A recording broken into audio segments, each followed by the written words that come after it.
Yeah. Okay. Yeah, okay.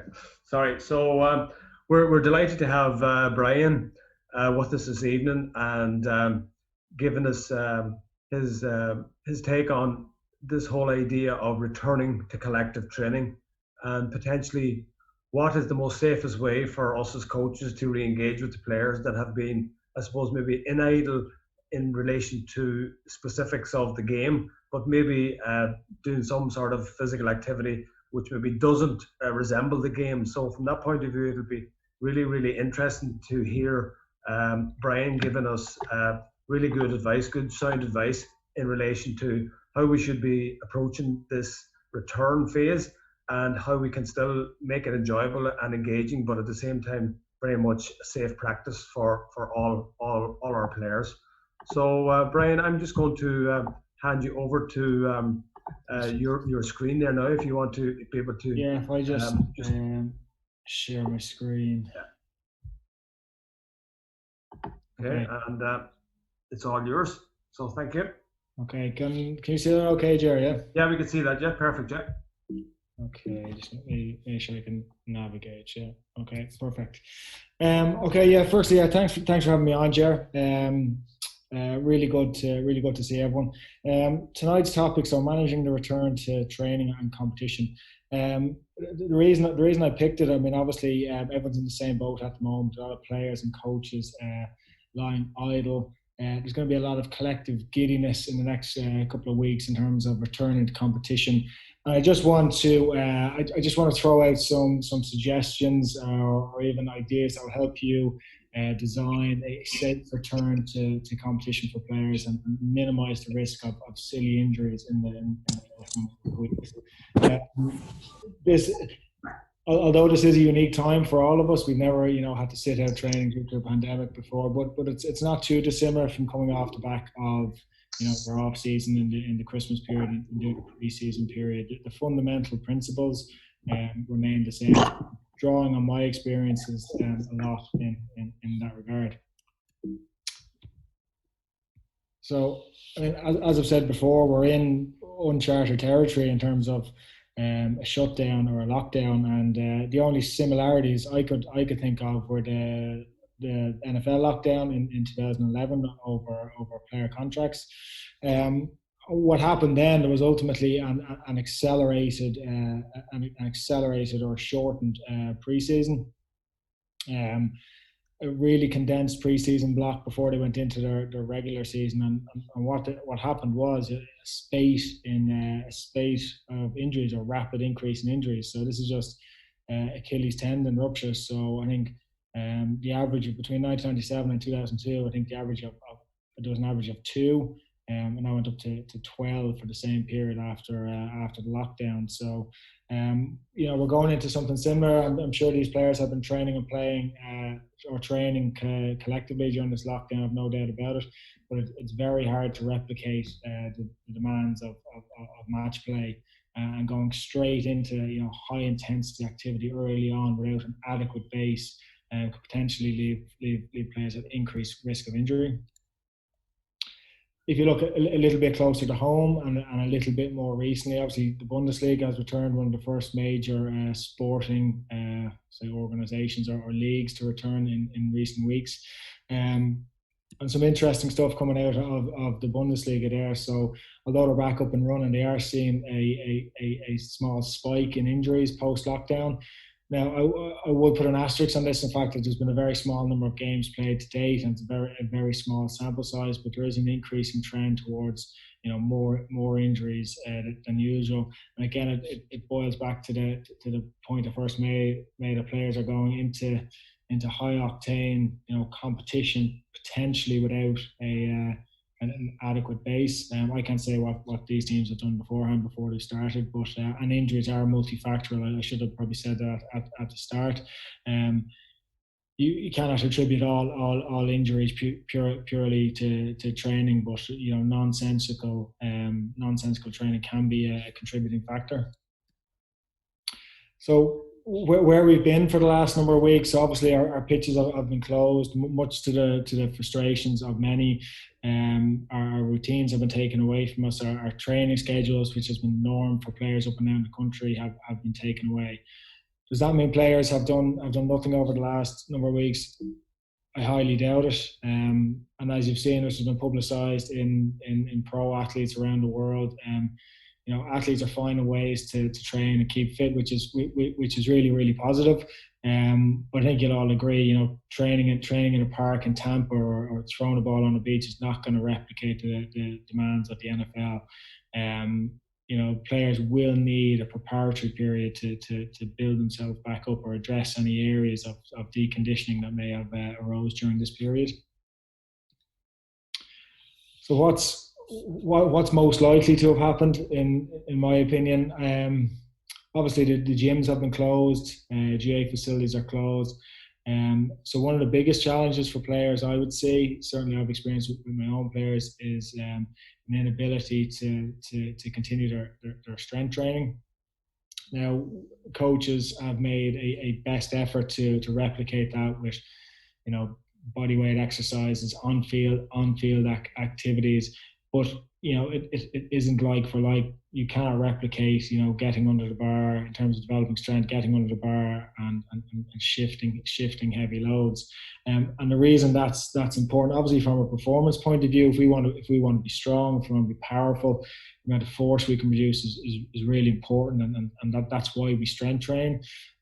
But from an injury prevention point of view as well, some research come out of Tala in the last number of years has shown that the stronger Gaelic footballers are relative to their body mass, the less likely they are to sustain lower limb soft tissue injuries. So if you look at this graph I have here, so 3.0 on the extreme right hand side, so that's someone who can shift 3 times their body weight in a hex bar exercise. So if they weigh 80 kilos, they can for 1 RM shift 240 kilos in a hex bar, and that is obviously beneficial in terms of strength and power development, but it's also hugely beneficial in terms of reducing their risk of lower limb injuries. Does that mean that athlete is completely protected from getting a lower limb injury? Absolutely not. But you are, by being stronger, you're just mitigating the risk, increasing the likelihood of staying available. The same goes for aerobic fitness. Again, another study that has come out of Tal IoT and Shane Malone, who actually works with the Dublin senior footballers with myself. Guys underperforming or performing poorly relative to their peers in tests of aerobic fitness. In this particular study, is a 1 kilometer time trial, are at increased risk of injury. A simple explanation for that could be that a guy coming back to training with poor fitness levels, a given training session will probably take more out of him than a player with a higher level of fitness.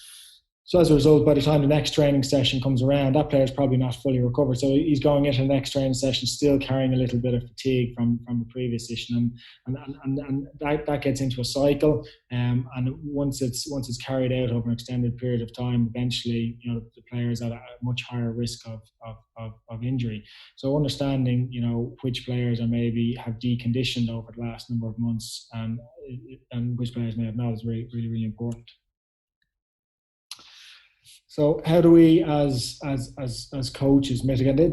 These are really the kind of I come up with 5 kind of take-home points for coaches that practical things you guys can do to mitigate the risk. I didn't want to just throw study after study at you guys. So I want to make it as practical as possible. And again, when I said at the start, a lot of these principles, I have followed from day one in coaching. And coming off the back of a long layoff, that doesn't change. And these are still really sound principles that we should obviously try and put in place with immediate effect upon return, but also as you continue to train teams over coming seasons. So avoiding sudden increases in training frequency and intensity. We know that rapid spikes in volume and intensity can put players at increased risk of injury. You may have heard the terms of acute and chronic workload. So acute workload would be representative of perhaps a single week, whereas chronic workload would be over an extended period of time, often 3 to 4 weeks. So if we get a spike in acute workload, so basically the amount of work or volume and intensity of training this week has been much higher compared to the average of the previous 3 weeks, and we're putting that group of players at risk of injury. It's a term we used to use with players was our battle rhythm, and getting into a consistency of training that they become accustomed to, and we try not to shock them with training, and they get into the routine of, when there's a heavy week, when there's a light week, what game week looks like, and then their bodies get very used to it, rather than this kind of boom bust style of training where they don't know what's coming from 1 week to the next. 1 week's very tough, 1 week's easy, and just a lack of planning can leave the players at increased risk. So the second one is acquiring baseline measures of physical capacity. So understanding when your players come back to you, I would really advise that you do some form of assessment on them, particularly in relation to their strength capabilities. If they have been doing a strength program before the lockdown, have a look at, has there been any detraining, and obviously their aerobic fitness as well, because as I've touched on, decrease in both or poor levels of either component of fitness can put players at increased risk of injury. What I think will happen over the next few weeks is that everyone will go after the easy win, which is fitness. I've often referred to the pre-season in Gaelic football as silly season, and there's definitely a more is better approach, and it's often an easy win for coaches. So everyone's going to tackle fitness, everyone's going to run, and in my opinion, I think a lot of coaches will neglect strength for whatever reason. It's often not recognised as an important component. But my advice would be to start looking at it seriously if you want to improve your players and improve your team. Monitoring training load as well. So in the quote there, what gets measured gets managed. I'm sure there's a variety of coaches here with varying levels of backroom team support. Some could be one-man shows, some could have 5, 10. Senior to county have could have a backroom team of 15 to kind of support this whole area.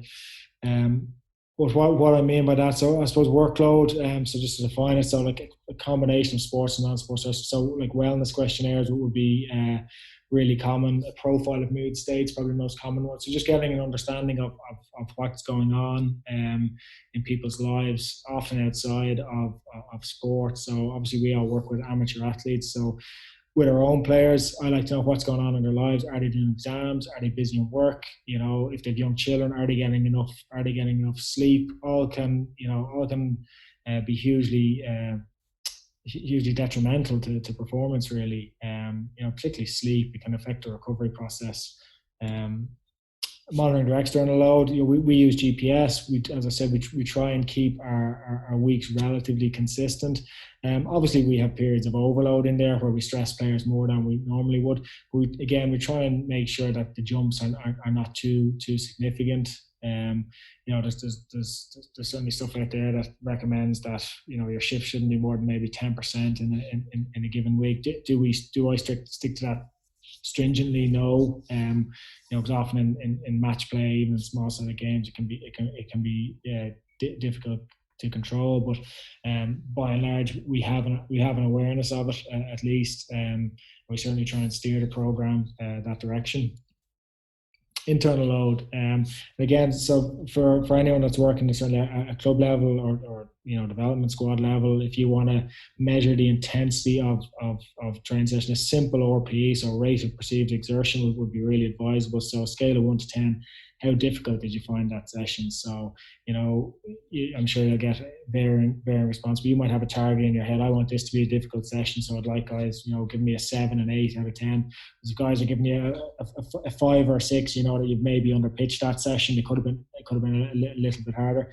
Equally, if you want to do maybe a skill-based session or a light session, if you want to ease players back into the training program, which I would recommend in the early weeks of a program, you may be targeting RPs at the lower end of the scale. and equally, if players are coming in giving you high RPs, maybe you're over pitching the session and you need to pull it back again. You also can flag individual difference as well. If there's any particular outliers, like do players differ significantly from the average, might indicate that there's something going on with that particular player that you could address further. Gradual exposure to high risk activities. So for me, the high risk activities in Gaelic football, I mean, the most obvious one is sprinting, maximum running, and obviously contact training. So how we integrate sprinting and contact back into the program is really, really important. So do we, on the first Tuesday night back, do we do 15, 20, 100-meter sprints with guys, or do we spend a couple of weeks maybe working on running mechanics, doing some tempo running, doing some 70, 80% efforts, allowing guys kind of to run freely and with a little bit more control? Equally on the contact side of things, do we throw them straight back into football? Do we just throw the football in on day one, or do we spend a little bit of time working on tackle technique, body position, footwork, things like that, just to kind of jog the memory a little bit, because that's an area that will have obviously been neglected over the last number of weeks. I would expect a lot of players will come back, fairly running fit. I've done, certainly from my own club here and chat to other guys nearby. Everyone's been doing a lot of general running. I wouldn't say anyone's been doing much sprinting. So while it's really important to be able to sprint, and it's important that we sprint regularly in training, it's how we get there is really important though. So throwing a lot of high intensity running early in the early stages of a preparatory period can be quite risky. So yes, we need to get to a point where 3, 4, 5, 6 weeks into a program, players are sprinting and sprinting regularly. You just need to manage how you get players to that, and same with contact. Affording players time to recover between sessions. So again, in my experience, there's a tendency, or there's a trail of thought out there that coaches have lost time, and there's potentially a little bit of giddiness to, we need to get this done, we need to get that done, we need to get more into them, and everyone's worried about what the neighbours up the road are doing and potentially falling behind, and often to the detriment of the recovery process. And if you think of the training continuum and the adaptations that take place to training, they don't occur on the training field. They occur when the players are away from you, when you're resting at home in between sessions, when they're sleeping at night. So if we take that away or impose on that with long sessions that go into 2 hours, and they're late getting off the pitch, late getting home, we schedule sessions on consecutive days, or we schedule double days trying to catch up. All you're doing is really you're taking away that recovery process, and you're impacting. You're impacting on the adaptation. And similar to the player we discussed at the beginning, that is probably a low level of fitness, comes in, there's a really tough session, is carrying fatigue into the next session. That's ultimately what happens. Players start to carry fatigue from one session to the next. And in the short term, they may get gains and improvements in fitness, but over the long term, it generally has an adverse effect in terms of just sustaining that level of performance. So this is just some recommended reading for you guys. So this guy Dan Dunkley, he runs the MSc program in St Mary's, Twickenham. He's wrote this really straightforward, I would say, not heavily scientific, all about training and basic training principles that you can apply to any sport. And I found it a really enjoyable read. One of the main reasons because it kind of supports a lot of my ideas around training as well. I feel it touches on a lot of the mistakes that we make in the GAA. And one of the concepts he discusses is the minimum effective training dose. So instead of always thinking how much can I get into them? Can I get more sessions? Can I get more runs into them? He kind of flips that on his head, says, well, what's the least amount I can do with players to get the desired adaptation? So for what I want to get out of this session, if I can get that in 30, 40 minutes, why would I spend 60 minutes on the pitch? And the whole premise of that, that if we increase the stress, so if we make sessions longer, if we make them tougher, we obviously increase the time it takes to recover between training sessions. But I think if you can understand that there's not really a relationship between increasing at alarm pace and training adaptation. So a simple example of that would be, obviously a 2-hour session is not 50% more effective than a 1-hour session. Okay, so it's not always about putting more in. So again, we talk about that minimum level of stress to get to desired adaptation. And what that does, if we start focusing on the quality of our training rather than the quantity of our training, it reduces the amount of time players need to recover between sessions. So as such, we can get more contact with our players and more quality training with our players. And something I always like to ask coaches when they're, particularly during these busy periods, where, again, this would have been typically December, January, where players would have had a lot going on. So when we're constantly trying to put more and more on them, so are we actually making them better, or are we making them tired? So that's really all I wanted to kind of touch on today. I wanted to give guys kind of obviously chances to ask questions. I think we get a lot more out of a little bit of back and forth in terms of your own experiences and maybe the challenges you face or you think you're facing over the next couple of weeks. So that's really all I have in terms of the presentation. So I don't know, Jer, if you want to manage a bit of Q&A or how we go about this. Thanks, Bryan. That was really good. And I suppose the fact we've been talking to one another over the last week or so, and I think the questions would be useful from a coaching point of view, because I'm sure guys have lots of questions. So thanks very much for that really sound advice, and also those some really good pieces of research there, and in particular the reference to the book that you gave us there, which I'm sure lots of guys will be interested maybe to get their hands on or have a look at it. So if anybody has a question, maybe the best way for me to manage that might be if you have a question, maybe raise your hand, and then I'll ask you to unmute yourself and take your put your camera on, and we can ask Bryan the question directly yourself. But maybe if I could get something started first on that, Bryan, just in relation to the strength training you talked about, and obviously gyms are not going to be accessible just at the moment. So any strength training that we do will obviously involve being on the pitch. What would that look like to you in terms of, say, integrating it into your normal, say you have an hour session of an hour with your footballers, and you want to obviously blend some of the football part as well. What would that look like to you on the field? Yeah, well, I suppose you need to, again, until the gyms reopen, you do need to think a little bit outside the box still.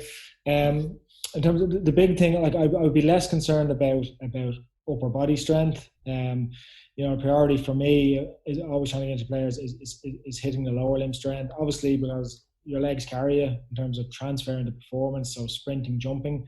So I'd much rather a player that has good leg strength versus good upper body strength, if that makes sense. So you probably need to think about, okay, how can I get these kind of, heavy load, high force movements into training if you obviously have, restrictions in terms of access in gym. So when we think about leg strength, obviously I put an example of, a hex bar or any sort of squat variation. There's lots of things you can do outside on field. I don't know if anyone's familiar with like a heavy prowler or a heavy sled work as well. So that's a really good way to get some unilateral or single leg strength work into players as well. And again, you can load it up. You can have players standing on a sled and another player driving them. Yeah. Things like, if the tire is heavy enough, I think some retractor tires you can get are pretty heavy that may evoke a strength stimulus as well.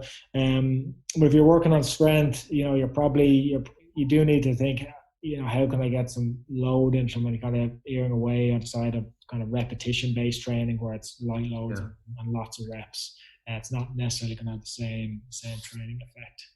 Okay, super. Yeah, thanks, Bryan, for that. In terms of where you're structuring your training, so if it would be at the start of the session. Right. There's no point doing kind of strength power-based training At the end. when they're under fatigue. Okay, so if you do have access to that kind of equipment, I certainly incorporate it early in the training session. We have any kind of plyometric activity like that, obviously early in the training session too. Okay, great. Thanks, Brian, for that. I think Jim Lahan posted a question in there. So, Jim, do you want to maybe ask that of Brian, please?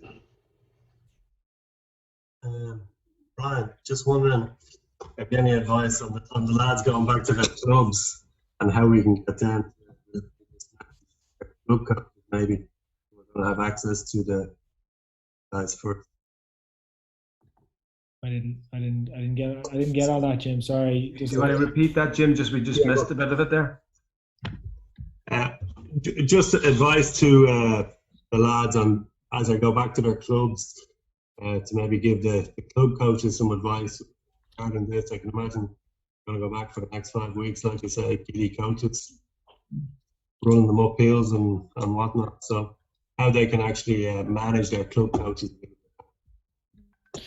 Yeah, as well, I face that same challenge, Jim. I mean, obviously, all the players I work with are going to go back to their clubs, and the level of look, I can't speak to the level of support they receive in terms of S&C or their training. If there's a broad number of clubs, a broad number of coaches involved. I think if what I'm trying to do is I'm trying to implement some of the actions I've kind of discussed there. So ideally, I'd love to get a testing window with our players, give them some feedback on where they are that they can maybe bring back to the club. So if a guy, tests well in a running test, let him know that, he has tested well, he's maybe above average or in the range where he was this time last year. It's maybe not an immediate priority for him. I think we're, as I said before, like a lot of the senior athletes or senior players have been doing running conditioning, general running conditioning. I think their general running fitness will be okay.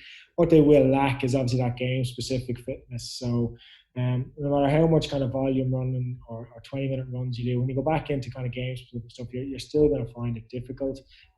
So I would encourage coaches to go after maybe what they've missed out on. Obviously the game-based activities in a progressive manner, and this non-contact phase we're probably going into as well is probably ideal to do that. It's a really good window to work on tactical setups and things like that, kick-out strategies, offensive setups where players are spaced apart and working on patterns and phases of play. So I'd encourage players maybe to bring some ideas back to their clubs and try and steer their training a little bit from the experiences they've obviously got and the advice they're getting from you guys as well. Thanks, Matt. Thanks, Jim, for that. Roger, I think you were looking to come in there, were you? Yeah, can you hear me, George? Yeah, I can hear you, Roger. Yeah. Bryan, thanks very much for that. Very good and very, very simple at the same time. I'm just thinking in terms of clubs.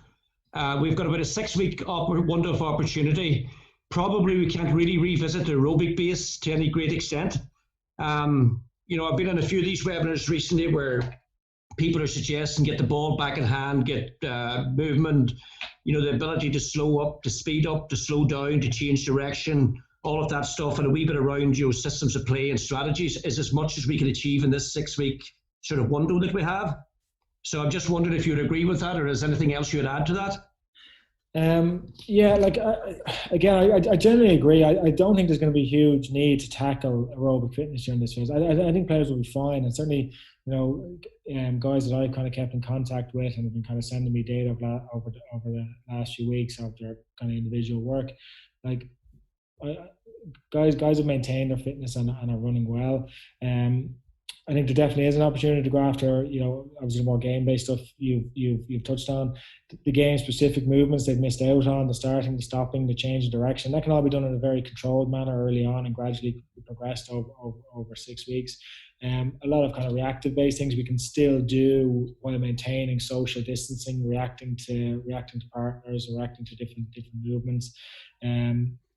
one thing I maybe would just flag and maybe just be mindful of coaches. One thing that often gets neglected is maybe the volume of kicking guys are doing. So I'd say that's something that coaches probably should go after. Players haven't kicked the ball in a long time, but just having an awareness of the amount of kicking guys are doing. You could have a situation, say a goalkeeper, for example, may not have kicked the ball in weeks.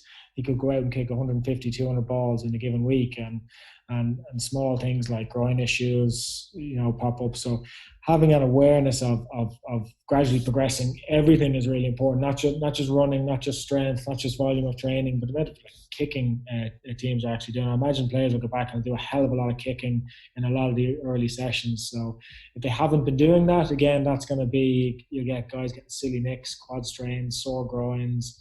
So that was just something that that kind of popped into my mind over the last couple of days. No, that's great, Brian. Thanks for that. Okay. Anybody else there raised their hand? Let's see. Brendan Harper there. Brendan, yeah, go ahead. Brian, just want to check with you in terms of fitness testing and how to schedule that in. Obviously, you don't, but if you put guys into fitness tests, they want to push themselves to prove something. So, what we would use to time this, the fitness, particularly around, say, sprints and endurance sprints. Well, it depends on the type of test. If you're doing an aerobic-based fitness test, obviously you need to do your testing when the players are fresh. So they need probably at least 48 hours of no activity before coming into test. You make sure the players are all well rested before you test. Doing it at the very start of your session is also really important as well, to give you an accurate score.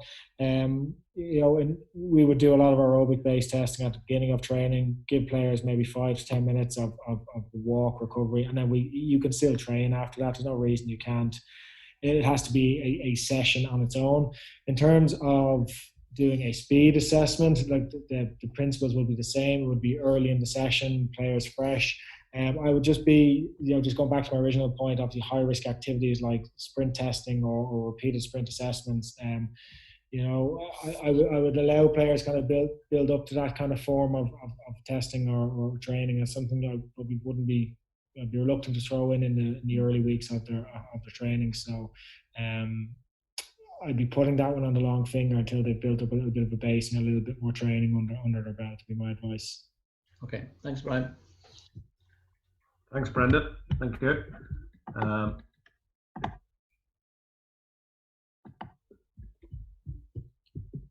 Geraldine, you told me you wanted to ask Brian a question about your training, so now's your chance.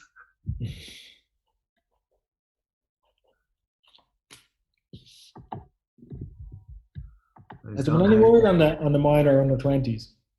Jared's with the minors, yeah. I know, but has there been any? I know that the senior to county's been mentioned in terms of October. Is that going to be the same for the under 20s and minors, or? Tom Gray's here as well too, so I don't think there's been any official notification just yet. So I'm not sure if the lads really know. No confirmation. There's been no confirmation on minor anyway that I am aware of. That's what I thought. No official confirmation under 20, Brian. Yeah. Yeah, so there's still a little bit of shooting in the dark in that regard. Just in relation to the warm up, Brian, I know that the GAA would have placed a huge emphasis on the Gaelic 15. What are your own thoughts in relation to that, in terms of as a really sound warm up to get people engaged in all the basic movements before getting into the main part of the training?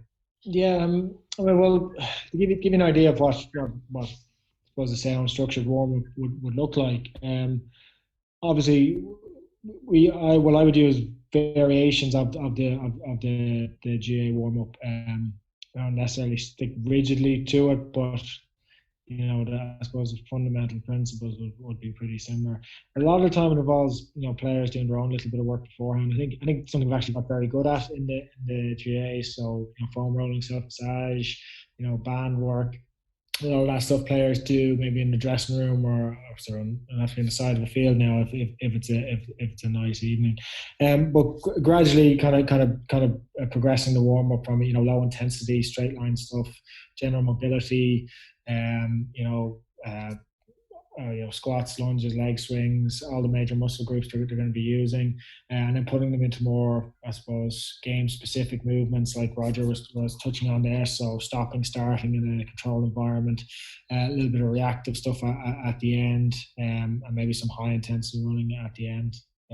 That's the boxes I try and tick as I go through my warm-ups. Certainly the first 10 to 15 minutes of it, in the last 10-15 minutes of it might be obviously more game-based stuff with the coaches, so kicking exercise, a shooting exercise, a small side of games, something like that. But again, it doesn't have to be the same warm-up every time. I know there's a nice model there from the GAA. I think if you look at the principles of it, you can tweak it to suit your group. Certainly in terms of variety as well, it's really important. Yeah, and just you talked about the RPE. I suppose from a club perspective, it's probably a very easy enough task for a coach to do, is just simply get players to rate the session on their own perceived exertion level, and that gives you a good indicator of maybe where they are themselves in terms of their fitness.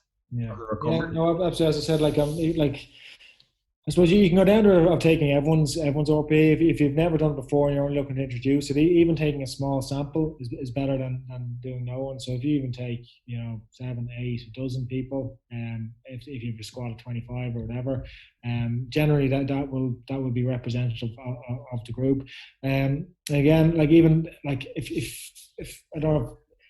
Training load is obviously a term that gets kind of used a lot, but quantifying your training load with RPE and time on feet is really simple. So you just multiply one by the other. So if you train for 50 minutes and the average RPE is 5, so that gives you 250 units per se for your training load. And it's tracking that on a session-to-session basis or a week-to-week basis allows you to keep an eye on that kind of acute versus chronic training load ratio. And there's been some criticism of that in the literature recently, as linked to injury. But even having an understanding of what you're doing to players, I mean, it is a monitoring tool, and it is better than nothing, in my opinion. Thanks for that, Bryan. Just Conleth Donnelly has a question, I think. Conleth, do you want to come in? Sorry, missed you there. Can you hear me? Okay, yeah. We can hear you, Conleth. Yeah. You hear me okay? Yeah, we can hear you. Yep. Yeah. Bryan, this is a question related to a club team.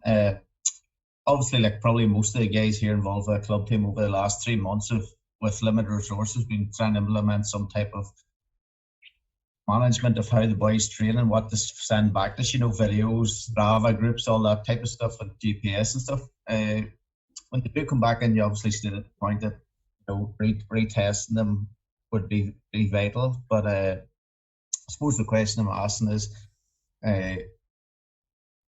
how gradual, and we have quite a short notice. I think what Roger's alluding to, how gradual do you think we can move the pre-season on compared to normal, assuming that the boys have done what you've asked them and that the time has been off? Yeah, well, it depends on it really depends on the individual. I mean, if you've got guys that have been looking after themselves over the last while in terms of their running fitness and they test well, I mean, my advice would be, well, why not tackle some of that? Try and get some strength development into those players again, just to mitigate their risk of injury. But for guys that are running, poorly or struggling or off the pace, they may just need to even be kept out of maybe the game-based stuff and just concentrate on getting their running fitness back up to speed. In terms of a window, I mean, I know coaches, particularly in GAA, are always very uncomfortable with doing nothing. But I've always said, if I get 4 to 6 weeks with a squad before we go into competition, I'd be very happy, and that's even starting from a low base. To be honest, I'd be critical of the amount of time we spend preparing our teams in Gaelic football. I don't think it takes as long as we often take as coaches. I mean, 2-3 month pre-season teams are doing, it's nonsensical, you know what I mean? So if you can't get a team up to speed after 4 to 6 weeks, I'd be worried. We made a decision this week consciously it's just part two of anybody else. Whereas the GAA changed advice that you can go back from, I think this is Wednesday on in the small group training. We've strategically taken the decision not to go back this week, to allow the boys to, they're in small running groups of 6, and I've seen over the last fortnight or so that's been really effective because we've put an older player in that group who's leading the boys on. It's been really effective. They're sending us photos in of everybody doing the running, and we know it's been done because of the leadership groups. So we've made a conscious decision not to jump straight back and to let that bed for a while, and then it means they will be fit to train essentially. Is that the right thing to do? Again, look, we're preaching to the converted here. Huge fan of recovery weeks and giving guys time down, particularly in between phases. So they come back obviously fresh. They come back eager, and I think over the duration of a season, it really stands to them. So I always look when I'm managing a group or planning out the year, okay, where am I going to put it down? Where can I give them a break? Because I think it really maximises. Against anecdotal, and just in my experience, it just really maximises the training adaptation. It keeps the players fresher in the long run. The best kind of response I've got from players in terms of how you feel, and the most positive responses I've got have been after 2, 3, 4 days off training. They come back onto the pitch and say, how do you feel? Say, I feel unbelievable. I feel great. You know what I mean? And that flies in the face of what we often do with players. We think, well, if we get more into them, and they'll be confident, they have the work done. And I've never seen a player after putting in session after session after session turn around and say, I feel unbelievable, I feel great. Invariably it takes its toll on them, and it's tough. I mean, I'm not saying we shouldn't train hard. I'm saying we should do what you're doing. Take the opportunity after we've trained hard, after we put the work in, to take the foot off the gas for 3 or 4 days and just revitalise the player, revitalise the group. As it certainly stands to them in the long run.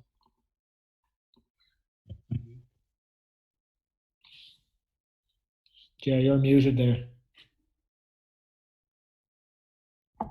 Owen Devine has a question for you, Bryan. Owen, do you want to come in there? Hello, Bryan. Thanks very much for that, Bryan. Very informative. My question is just in relation to recovery. People who are involved, for example, in athletics, would say that GAA teams don't do enough running after a session, part of their cool down. Like I know myself, generally it's run the top pitch and back and then stretch. Firstly, is there something that you would say that we should be doing there? And then secondly, just about the idea of baths. Some people believe in hot baths, some people believe in cold baths, the both. And finally, would you recommend 9 hours sleep, 8 hours sleep, 7 hours sleep after a session? And if you don't get that, and you're heading to another session, maybe you're on the underage team that night, haven't trained with your seniors the day before, are you obviously going to be at risk? Is there a certain point you'd say, no, you got to opt out here, you've only had a certain amount of sleep? Sorry for firing a few questions at you, Bryan. Yeah, no, you're fine. Well, I'll tackle the whole recovery process and what I encourage players to do.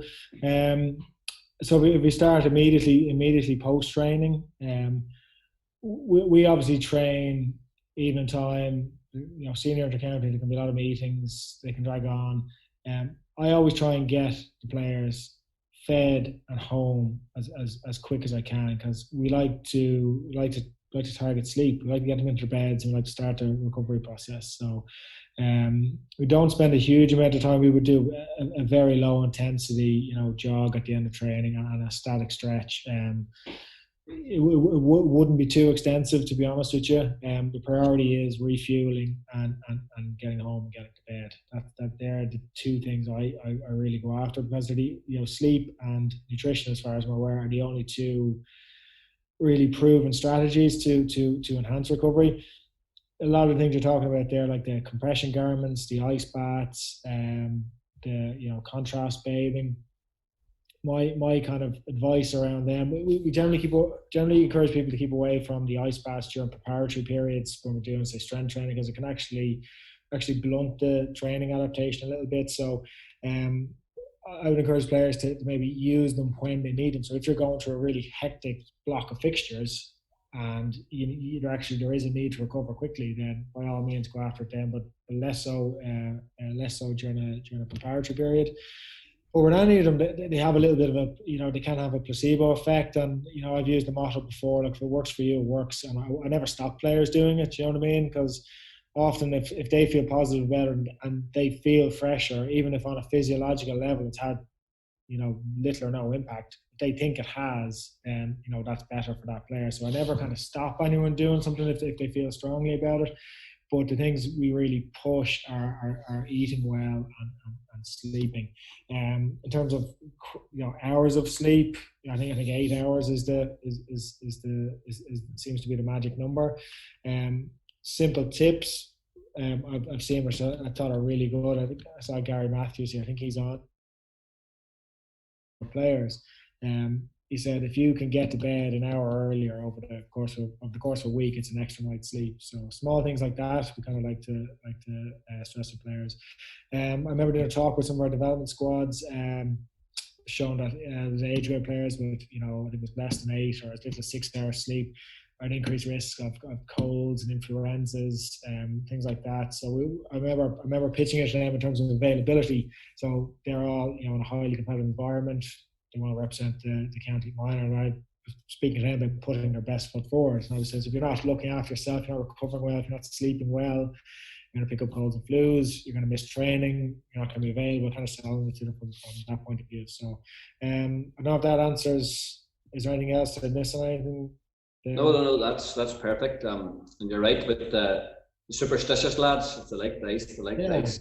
And like there's a lot of gimmicks is a bit harsh, but there's a lot of recovery products out there, and we live in a world of social media where all it takes is a pro player in the States to pick up something and say, yeah, this is great. Like, of course he's been paid to say that, and then every GAA player thinks they need to have it. So again, try not to deviate too much from the cornerstones of your recovery. So sleeping and eating well. If you do those two things well, you're certainly not going to go too far wrong. Thank you, Bryan. Yes. Thank you.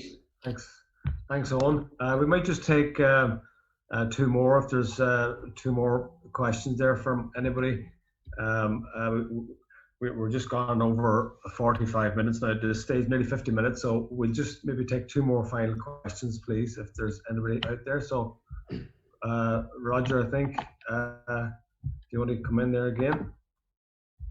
Well, listen, just listen to the other guys, Bryan. I'm just thinking the competition now in Tyrone is starting on the 31st of July. So we have that's a Friday night. There's another match on a Sunday, so there's 2 matches, 2 weekends in succession. So we're looking at 4 games in 10 days. It's a fairly cluttered, there's a small window, fairly cluttered competition, up to 8 to 15 games potentially in that. So recovery is going to be crucial during that period. And I'm just thinking, there's going to be a likelihood of injuries anyway, but that's potentially going to add to it. So recovery is going to be key. So if you have any pointers at all on why, obviously the Tuesday night sessions will just be recovery sessions for those first 2 weeks anyway, I'd imagine. Yeah, I mean, that's, again, like, I had a chat with Jerry about this in terms of, putting out what's best practice and that. And, it may fly in the face of fixture committees and they may put out, like what you're alluding to now, they may put out fixtures that makes it very difficult for coaches to follow what would be best practice. And I totally get that. You're right, in terms of, physical development, you're not going to be chasing any sorts of physical development during that period. It's all about just getting the players recovered from game to game, trying to get the most out of the game. If you have the luxury of a big, obviously that's going to come into play. Using your substitutions well, keeping an eye, something simple as just keeping an eye on game minutes. So monitoring how many minutes a player plays every game, and if you're going into that 4th game, it ultimately depends on the importance of the game. Look, if you need your best team out, it doesn't really matter how many minutes they played before that. If it's a game you absolutely have to win, you're going to put your best team out. And look, I understand that kind of flies in the face of some of the points I've made, but that's a real world setting. But if you have the luxury of a bigger squad, a stronger squad, and you can monitor minutes and kind of manage players across a hectic player like that, that's probably all you can do in terms of training. Do you even need to? Certainly between those games, with 2 days, was it Friday and Sunday, wasn't it? Friday. Yeah. Jesus. So you have a Tuesday night training, which to me probably will be a recovery session. Yeah, like playing on Friday night and then playing on Sunday morning again. Yeah, for the first 2 weeks. So you have 4 games in 10 days. Now I'm thinking possibly of having them, maybe some of these guys have used bands, some of them are very good using foam rollers, but I was thinking of doing a collective session, just how to do little things like that, maybe for the older players who might not be that familiar with foam rolling and that, just get them doing a wee bit and that sort of stuff. I do a bit of, like on a Tuesday night after playing Friday, Sunday, Tuesday night, even doing a bit of yoga on the pitch or something. Perfect, yeah. Anything like that. You could probably take the week away, and then you probably take the week off training. Do a bit of yoga on a Tuesday, do some walkthroughs maybe the following Thursday night, and then play again on the Friday. Like, I mean, that's as much as I would advise. Generally, and I've practiced this as well. I remember in between drawing all Ireland finals, we did very little. The approach we took was, we're not going to get any fitter in the next 2 weeks, no matter how often we train. We're going to have what we have in 2 weeks' time. So let's just give the lads a bit of a break this week. Let them recover. We'll probably have one moderate session in between the 2 games, and that's going to be it. And, I genuinely think that's what kind of has stood to us in previous years, is our willingness to take our foot off the gas and say, and kind of back what we've done to date, not always be looking for more out of the players physically. Okay, just get the heads right. No, Brian, that's great. Thank you. Thanks, Roger. I'm going to leave the last one for your teammate back in the days, Stephen O'Shaughnessy. There has a question for you. Shocko, you want to come in there?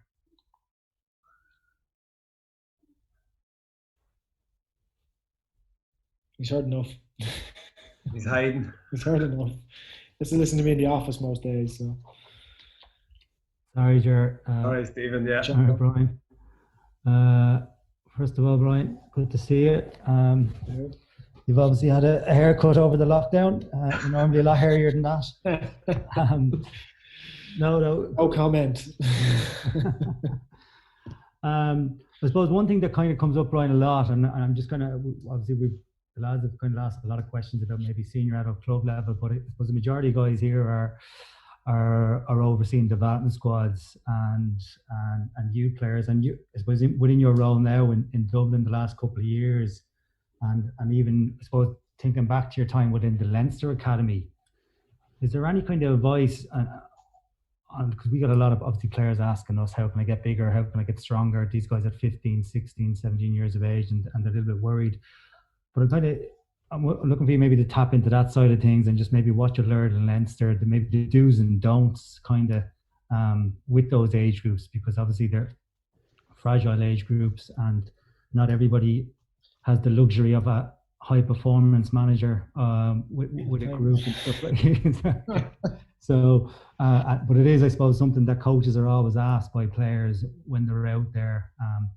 But just maybe, your experience on that element, and particularly with the younger players. Yeah, the whole bigger, stronger concept. Being of a certain size and a certain strength level is obviously relative to the sport. There is no set size or weight to play Gaelic football, in my opinion. It's very dependent on your position, and it's relevant to your peers. Obviously, if you want to play midfield for Dublin, chances are you're going to need to be 6 foot plus and 85 to 88 kilos. Like, that's just the physique of these guys. But if we have guys at the lower end of that, with 5'11", 75 kilos. So being big is not necessarily a prerequisite for being a Gaelic footballer. That's the first point I would make. I think it's really important to communicate that to young players. What differentiates players, in my opinion, is obviously their footballing ability. whilst they may be more stretched in terms of the physical attributes at a younger age, that gap, even without any training, will reduce naturally over time. And the more talented football players, or the more skillful players, may generally come to the fore, albeit a little bit later. In terms of having said that, even through the work we do in our own development schools, there is no issue with exposing players, and I encourage, where possible, to expose players to strength training from a young age, even from learning fundamental exercises like learning how to squat, learning how to lunge, learning upper body activities. So, when they're of age, when they're under 15 or 16s, and working on developing strength, that they have the kind of prerequisites to be able to do so. Basics like low-level plyometric training, the whole area of jumping and landing is really important, from obviously power output, even injury prevention, the amount of jumping and landing players do on the pitch as well. So I don't know, like I'm probably going around in circles here a little bit. Is there anything else you want to steer me on? No, not really. I suppose I'm kind of touching base just with the play, like with the mentors that we have involved, and the messages maybe that we should be sending those guys. And even like one thing that maybe crossed my mind is just biomapping players and things like that. I mean, just guys, and I suppose we've seen kind of studies on the guys who were born in the first half of the year. Yeah, like there is a thing about the whole relative age effect, and guys, of course, you can have a difference of 12 months between guys, and that can have a big impact. Generally, early maturers as well. So if they're older and early maturers, they can be physically bigger. They can have higher muscle mass. Generally, they're going to be fitter, and they're going to be faster, and they're going to be stronger. And that, from a selection point of view, is really important. So what some organisations do is they look at bio banding. So grouping players according to maturity instead of chronological age. So you could look at grouping from what you're really going kind of pre-puberty, 12 to 14-year-olds. You're probably going a bit lower than where we're kind of catering for. Yes, we may have kind of late developers, kind of in that kind of post puberty, but grouping players of a similar level of biological development and looking at them, then you're purely looking at their footballing ability, where the physical advantages they might have through age are kind of taken away. So yeah, like it is an area of interest. Yeah, I think it's one that potentially GAA may should. Thanks very much, Stephen, for that. And that a really interesting question. I don't think we have any more takers, Brian, but I would just like to say thank you very much for giving up your time this evening. I know that you're going to be very busy getting back to training and also getting back to playing yourself, because I know you're still very active as a player. And delighted to have very active. What? I wouldn't say very active. Well, you'll be back. You'll be back starting for Scaries, I'm sure. More of a holding role, yeah. Corner forward role, yeah, or full forward role. But look, it's great to have your applied wisdom, because it's so important for us as coaches that we're taking away practical tips, and I'm delighted that's the sort of information that you were giving us this evening, and great that you were able to share your time and answer so many questions of the coaches here. Yeah. So, Brian, thank you very much. We'll just finish on soon. We just finish on one thing again. Thanks for having me on.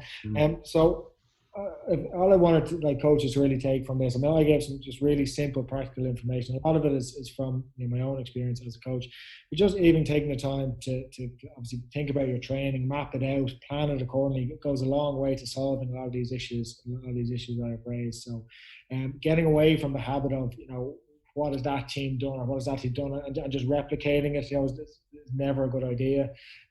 So just putting a little bit of more thoughts of what your training look like, what's it going to look like in terms of intensity, in terms of running efforts. Is it going to be a volume-based session? Is it going to be repeated sprints? Having an understanding of what you're asking your players to do before they do it allows you to manage that group a little bit better. Okay, so that's just, again, challenging coaches to think a little bit about more in terms of planning and designing their training programs. That's great, Bryan. Thank you very much.